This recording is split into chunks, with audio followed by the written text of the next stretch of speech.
Chapter 18. Some people maintain neat rooms in their public space, but the drawers and closets of their bedrooms were dumping grounds. Not so with Katrina Belfort.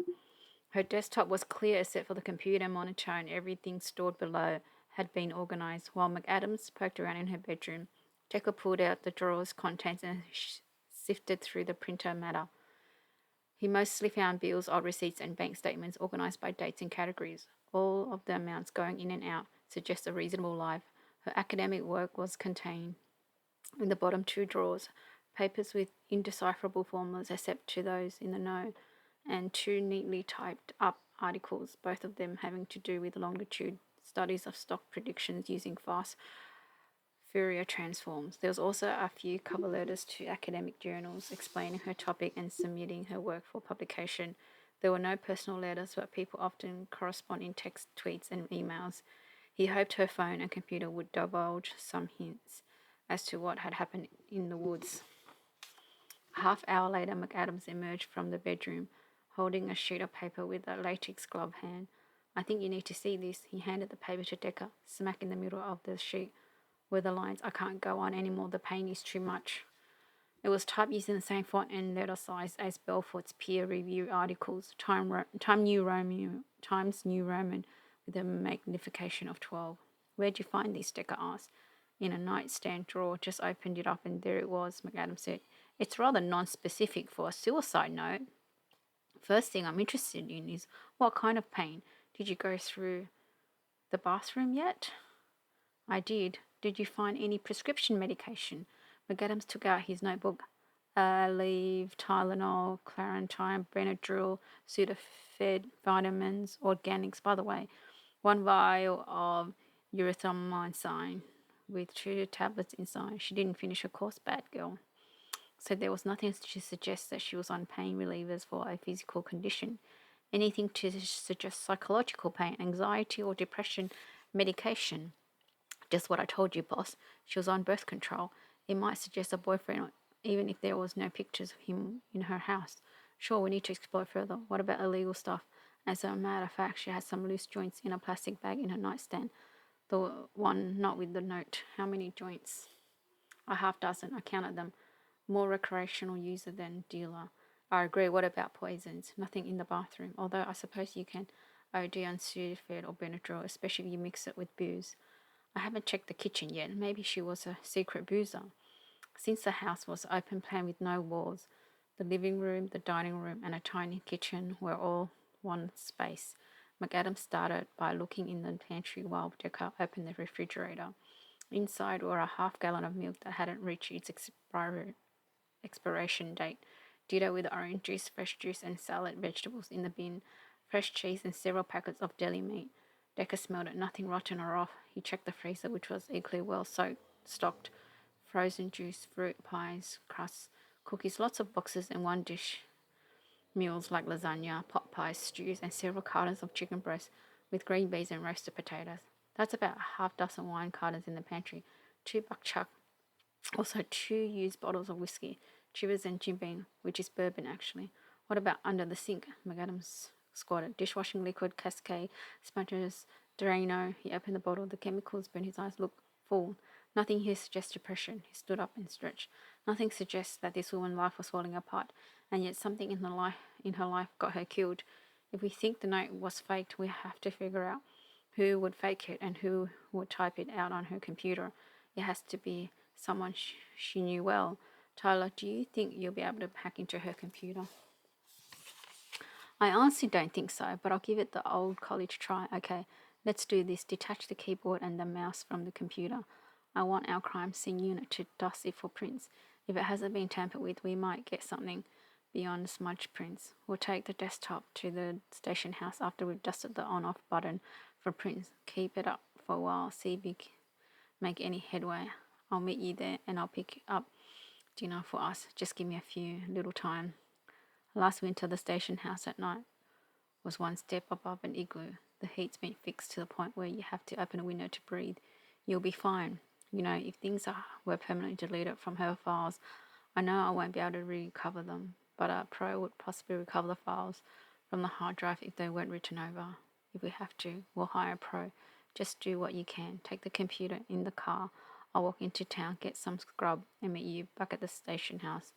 Why don't we just go together, or are you not done yet? I think she was shot in the woods, but I also think she might have knocked out and dragged there before she was shot. I want to look around for evidence of a struggle here in the house. The place is spotless, I know, and it doesn't reek of disinfectant. It could be that there wasn't enough blood spilled in the house to warrant a wholesale clean-up of bleach. Maybe just a roll of paper towels was sufficient. All I'm saying is that if she was murdered here, I'll find evidence. Want me to stay and help? Thanks, but no, you crack the computer, Harvard, and I'll do the searching. Let's play to our strengths. Artificial illumination wasn't daylight. Each had their advantages and worked in different spectrums, sometimes visible in daylight, often bleach into surrounding under a light bulb, and vice versa. It was always advisable to look at the scene under all sorts of condition. The house took on a cozy quality at night. The neatness, the fireplace, the pillows and throw blankets. The wood floors were recently swept, and the tabletops were dust-free. Even the picture frame were polished. The rule of thumb was that women kill in the kitchen, but a kill. The rule of thumb was that women kill in the kitchen, but are killed in the bedroom. So that's where Decker started his search. His cell rang a number he didn't recognize. This is Decker. Detective Decker? Yes, who am I speaking to? Ryan Belfort. You asked me to call you right away. Is my sister all right? Mr. Belfort, where are you calling from? My office. What's going on? Where's your office, sir? Manhattan. You're making me nervous. Mr. Belfort, I'm sorry to tell you this, but your sister has died. Oh my God, what the hell happened? Mr. Belfort, this conversation will be best face to face. Is it possible you to come north to Greenbury? His voice became a whisper. I just spoke to her yesterday. When? Around 4 in the afternoon. This is insane. I can't. His voice faded into silence. What about your parents, Mr. Belfort? If you give me a number. It's just Kat and me. Our parents died in a car crash 6 years ago. Kat was both mother and sister to me. His voice cracked. What happened? Was it an accident? No, it wasn't. Right now we're ruling it as a suspicious death. Murder? Murder or suicide? Suicide's impossible. Empathetic in his statement, Dex said, why do you say that? Kat wasn't suicidal. If anything, she was happier than I'd ever seen her in a long time. She liked her job. She liked living in a small town. She liked her students. She was impressed by their intelligence. Did she mention specific names of students? No, she didn't. Do you think it was one of her students? We're not sure. Did she talk to you about her students? Just to say it was a diverse group and she liked that. I can't fucking believe. This is fucking nuts. You can't tell me anything. I'd like more information before I can put my neck out there. I don't want to mislead you or tell you something wrong. I promise you when I know more, you'll know more. And it would be beneficial to talk to you face to face. This is just horrible. He was quiet. I'm stunned. Mr. Belfort, was your sister with your parents when they had their car crash? No, she wasn't. Do you know if she has suffered from physical pain? Physical pain? I pause. As far as I know, she was at the peak of her health. She went skiing about a month ago. We're both avid skiers. And what about emotional pain, depression or anxiety? Everyone gets depressed or anxious from time to time. I'm talking about something crippling. It wasn't suicide, I'm positive. I have to ask these questions. I'm sorry if they touch your nerve. You said she liked her students. What about other relationships? A boyfriend, maybe? If there was, she didn't say anything to me about it. I do know that there was a fling around 3 years ago, Jason Logan. He was a maths professor at the University of Maryland. The breakup was cordial. She wasn't serious about him. He was about 20 years older and married. I wasn't happy that she was involved with a married man, but as far as I knew it didn't get in the way of her life. Okay, Dick was writing as fast as he could. And as far as you know, they were no longer in contact. They weren't in contact. Kat would have told me if they were. Has she mentioned anything else in the last 3 years? Not really. She always told me that once she was hired as faculty, she was too busy with her research to pursue a relationship. Do you have evidence that says differently? No, I don't. What about friends? I wouldn't know. I suspect she was too busy for intrusive friendships. Can you think of anyone who would want to do her harm, sir? No one. And you're pretty certain she wasn't in any compromising relationship? I couldn't swear, but I don't think so. I will tell you this. She wasn't depressed. Is there any way that you could come up to Greenbury, Mr. Belford, to claim the body? I suppose I'll need to do that. We're not ready to release the body. God, no. They weren't ready to do that. There was no way Decker was going to tell him about the mutilated corpse until he had to. I'd still like to speak to you in person. Is it absolutely necessary? It would be helpful, Decker said. I'll have to wait until the weekend. I'm in the middle of a litigation and the office is crazy now. Is there any way you could come to New York City? Possibly on Sunday. Would that work? Possibly. Call me Sunday. Thank you, Mr. Belford. I'm sorry, but I do have to ask you, where were you last night? I need to eliminate you as a suspect. I beat a chuckle. I was in office until 11, and then I went home and went to bed around 2, as I said. We have some pressing litigation. Anyone that can verify your whereabouts at the office, I had to sign out of the building. Home. As far as home, the night doorman was on duty. George Ellison, you can call him if you must. Thank you for your cooperation and for answering my questions. And again, I'm sorry for your loss. Belfort paused. Detective, I don't know every single detail of her life, but I do know surely as the sun rises in the east that Kat didn't kill herself. Decker took in a deep breath and let it out. That's why I asked you if your sister had enemies who might hold ill feelings towards her. His voice dropped to whisper, no idea whatsoever, but you better find him before I do. Sir, Mr. Belfort, leave the case to... He stopped talking when he realised he was speaking to a dial toner.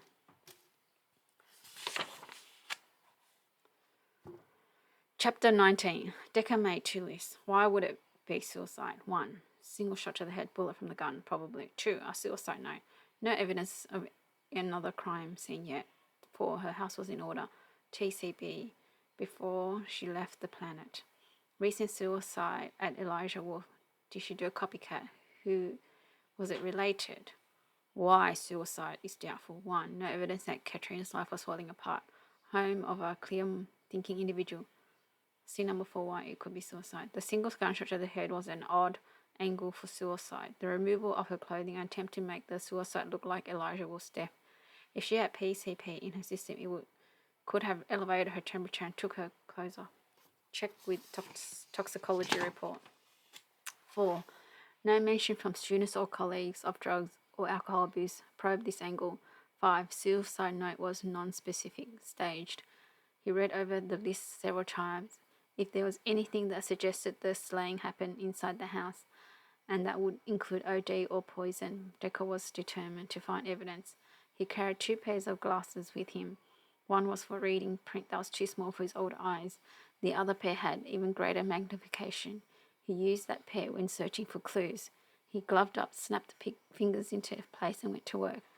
With the exception of the kitchen and bathroom, there was wood flooring throughout, covered by scattered area rugs. He put on his evidence glasses and searched the wood for scratches and bleached spots where someone might have wanted to scour and scrub away blood.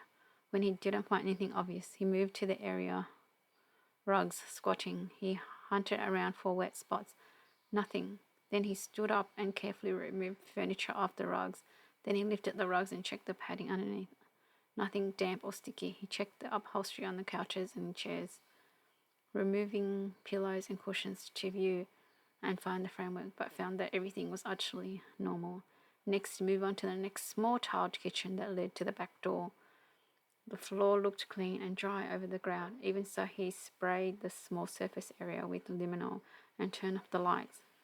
There were intermittent spots of neon blue, but these kinds of markings were more associated with tiny bits of animal matter that also glowed under luminol. So did some food products. A gunshot wound or stabbing would have lit up the floor. Decker moved onto the bedroom. He checked the current bed linens dry. He pushed aside a queen-size mattress to look and feel underneath the spring dry. He checked out the bathtub, yanked out tufts of hair in the trap, relatively clean. He sprayed luminol inside the tub to see what hadn't been washed away again. The bath held a few muted spots here and there that were more likely to be dead skin than fresh blood. He gave the bathroom a quick once-over. It contained a tub-shower combo. When people were attacked there, they often grabbed the shower curtain for support, yanking it off or tearing it. The shower curtain hung neatly and was intact. The bath mat was neatly folded over the side of the tub, and it too was devoid of blood. He took off the stopper from the sink drain and stuck a gloved finger down the pipe. There was some hair, but not very much, and the hair was loose bits, no roots. He peered underneath the sink. Eventually he closed the cabinet door. A disappointed man. He moved onto the hallway linen closet. It had vented doors and 6 shelves. The linens were neatly stacked and organized. The bath towels with the bath towels, the hand towels with the hand towels, the washcloths with the washcloths. Some of the towels were mismatched in color and style and age, but everything was tidy. There were 2 extra pillows sitting next to a folded stack of pillowcases. There was also a pile of fitted sheets in beige, yellow, ivory, and white, whatever worked, he supposed. Then his eyes moved over to a pile of top sheets. The stack wasn't as precise, and one of the sheets had actually fallen to the floor, as if someone had quickly grabbed them from the pile, causing the sheet directly underneath it to tumble to the ground. Snatching the linen in a panic because he needed to wrap up a body. It was far easier to drag a wrapped package than a loose corpse with floppy limbs. Just suppose Katrina Belford had been injured in an altercation with the killer. Maybe she was pushed and hurt her head, not enough to kill her, but enough to knock her down. Then suppose the killer thought she was dead. He panicked, dragged her into the woods, and then he tried to obliterate the injury with a gunshot to throw detectives off track. Okay, if that's the theory, Decker thought about how she could have hit the back of her head hard enough to knock her out. Maybe she was shoved into a wall or tripped and fell backwards. Sometimes those injuries leave a lot of spatter, but sometimes they don't. These types of injuries weren't usually lethal, not right away at least. Maybe it was even an accident. Maybe it wasn't. It really didn't matter. The outcome would have been the same. The killer thought she was dead and panicked. Rather than call the police, he chose to get rid of the body himself, figuring her absence would give him time to escape and create a story. So he wrapped her in a sheet, dragged her into the woods, and shot her in the location of where she hit her head. Then he walked back to the house, covering his tracks in the snow while he went along. Maybe he even called up a trusted friend for help, which would make Decker's life easier. The more people involved, the faster these things got solved. Okay, so assuming that Katrina fell backwards, she had to have hit her cranium on something hard like a floor or a wall or a piece of furniture like a sharp edge from a table. The floors and tiles were devoid of any dents or dings, so he moved on to the walls. A banged head might have left a ding or a crater, but the plaster looked intact. The last thing to do was scrutinize the corners and ledges of the furniture. Decker started with the granite kitchen countertops, moved on to the bookcase and the sofa table, then the end tables. It always paid to be patient. Sometimes it was the last item checked. In his case, a square end table with a marble top inserted into a brass frame. With the naked eye, the corners looked clean, but Luminor told a different story. The back left corner had been tucked under the sofa's upholstered arm. When he sprayed the table, it lit like holiday Hanukkah lights. Murder, Gadol Hayasham. There was also a tiny amount of hair trapped between the brass frame and the marble inset. Decker took out a pair of tweezers and pulled it from the space. Some of the hair still had root and skin attached, which made it perfect for DNA testing. He placed it in an evidence bag. He dropped to a squat and smelled the floor right in front of the end table. Dishwashing liquid. He sprayed the area. It was speckled with blue, a leaky wound rather than arterial spray. The house needed to be gone over by pros, millimetre by millimetre. In clean crime scenes, any crime scene for that matter, there was no such thing as being too meticulous. Back at the station house, Decker regarded McAdams typing away at Katrina Belfort's computer. How's it going? McAdams looked up. I got into her research files, but they're meaningless to me. I did print them out so we could take them up to Dr. Gold. What about her email? Not so lucky. We'll get a court order. I'm convinced she was murdered. Her death may have been accidental, but the shooting was not. Decker filled him in. Someone not only cleaned the floor and an end table, he or she turned it around to hide the corner where Katrina most likely hit her head. Forensic is up there now, doing their thing. I also had them dust Katrina's keyboard and mouse for prints. What they find, nothing was wiped clean. Now Katrina was a neat freak, but it's still odd to write a suicide note and then wipe down the keyboard. Decker popped a piece of gum in his mouth. Are you hungry? Starving. Rena made dinner. Let's go home and we can talk about it. What do I do with her computer? We'll lock it up. Take her research with you. I'd sure like a better idea of what she was working on. You think it was academic that got her killed? Can't say, but the more we know about her, the better. What about her cadre of admirers, specifically her young male admirers? One of them might have been hoping for more. You know how impulsive college kids can be. I spoke to her brother. So Ryan is the brother, yes. When Katrina lived in Maryland, her lover had been a married man. So she made poor choices before. Maybe she made even worse choices this time. Who do we ask about that kind of thing? I mean, it could be a fellow faculty member, but it could also be a student, except students don't own cars. I keep thinking about that occasional late night sedan parked in front of her house. Then let's eliminate the students and go on to the faculty, Decker said. Good idea. Let's start with Damador, Batra, and Melon Eula. They're rooming together. We'll tackle them after dinner. By the way, did you ever connect with Dean Zhao? She's been out of town for the past 2 days. Where? Her office wouldn't tell me. Find out where she was and verify it.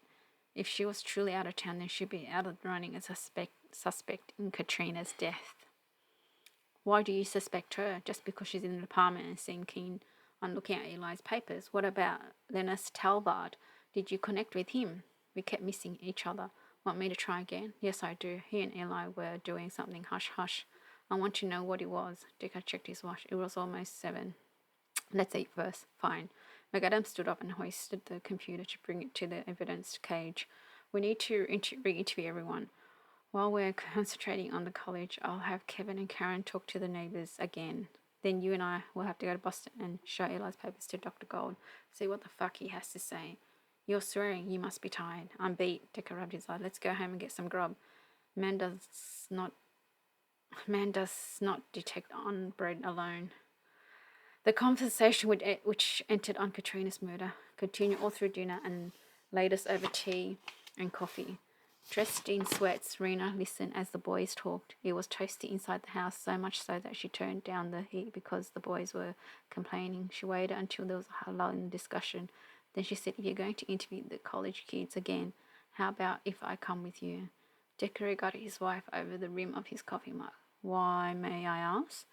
How many times have you talked to Malon? If she's been manipulated, and I'm not saying she is, but if she is, she's got your number down by now, and another person in the room alters her script. It's not a bad idea, McAdam said. And you know that I was a math major in college, although I never made it past linear algebra. Rena looked in at McAdams. I quit college and moved to Israel when I was 19. It went over very big with my parents. The kids grinned. I knew there was a rebel somewhere. Obviously, I liked the traditional life. It led to because here I am. She turned back to her husband. How about it? How about what? Let me come with you, talk to the students. Decker put down his mug. How well do you remember your math, darling? I haven't done a complex calculation in over 3 decades, but I overheard you talking with Fourier transform and eigenvectors and eigenvalues, and I looked up the concepts. The computer is a wonderful thing sometimes. They have all these mini lectures, and after a fashion, you get a smattering of what's going on. You just got to familiarize yourself with the terminology. How big is a smattering? McAdams asked. This is what I took away from listening to the lectures. Eigenvectors are represented by matrices and can be used as an alternative coordinate system, and Fourier analysis is a way of breaking down complex waves into simple trigonometric function. Who is studying what? Decker was searching through his notes. We had Eli study eigenvalues, which is the difference between what is the difference between an eigenvalue and an eigenvector? A value is a scalar, a number. A vector is a line moving in a direction. An eigenvector is a specialized vector that is a multiple of itself. The scalar or number that multiplies the eigenvector is called an eigenvalue. Are you with me? What do you mean an alternative coordinate system? Tyler asked. Usually when you represent a point in a system, you think of it as something as on a x, y, or z axis, right? If you say so, Decker answered. Rena continued. Eigenvectors are another way to locate points. And from what I've been overhearing, Eli was studying eigenvectors and eigenvalues and Fourier analysis. Decker said it might have been Fourier transforms. I'm betting all the Fourier thingies are related, McAdam said. Rena said. And I believe you said it was also Katrina Belfort's area of expertise. Fast Fourier transform. It was probably the reason why Eli had wanted to switch advisors from Rosa to Belfort. You were really listening to us, McAdam said. I have great powers of concentration when I want to. What is Rose's area of expertise? No idea, but it doesn't matter, McAdam said. He wants the brilliant student to, no matter what he was studying. Makes sense, Decker turned to Rena. You're about to make a pronouncement. Why do you say that? You have the look. Rena said, I'm trying to find an academic connection between the fields of study, eigenvectors and Fourier analysis, and Dr. Tolbert and cosmology. One intersection might be charting complex waves in space. McAdams crossed his arms and regarded Gina. I like that. I'm a nerd. Only nerds rebel by becoming super religious. Well, you're the prettiest nerd on the planet, Decker said. Oh, Rena leaned over and kissed his cheek. You're the handsomest man on the planet. Well, that's not true. It is to me. McAdams interrupted. What Rena said about the intersection of the two fields, it may be why Eli moved from maths to physics. Decker shrugged. That may be, but Elijah Wolf has been ruled a suicide. Katrina is probably a homicide. I'm more interested in her right now. And you don't think the two cases are related? McAdams said. Not a clue. Decker checked his watch. We should go, Rena said. And me? You should come, McAdams said. I believe that's my choice to make, Decker said. McAdams and Rena turned their eyes on his face. You can come, only if you say please. Don't push it. I'm not doing anything tomorrow either. I could also come with you to visit Dr. Gold. Are you getting a little bored, darling? Just a little tad housebound. It's been snowing a lot, and I need motivation to get out of my reading chair. I think it's a great idea, McAdams said. Gold likes her better than either of us. Everyone likes her better than us. Decker shrugged. Sure, come with us, Rena. I love your company and you always pack a great lunch. I'll listen in and tell you what I think, Rena said. Decker said, yeah, I suppose we can always use a fly on the wall. I was thinking more about along the lines of irritating that simply won't go away. Thanks for listening.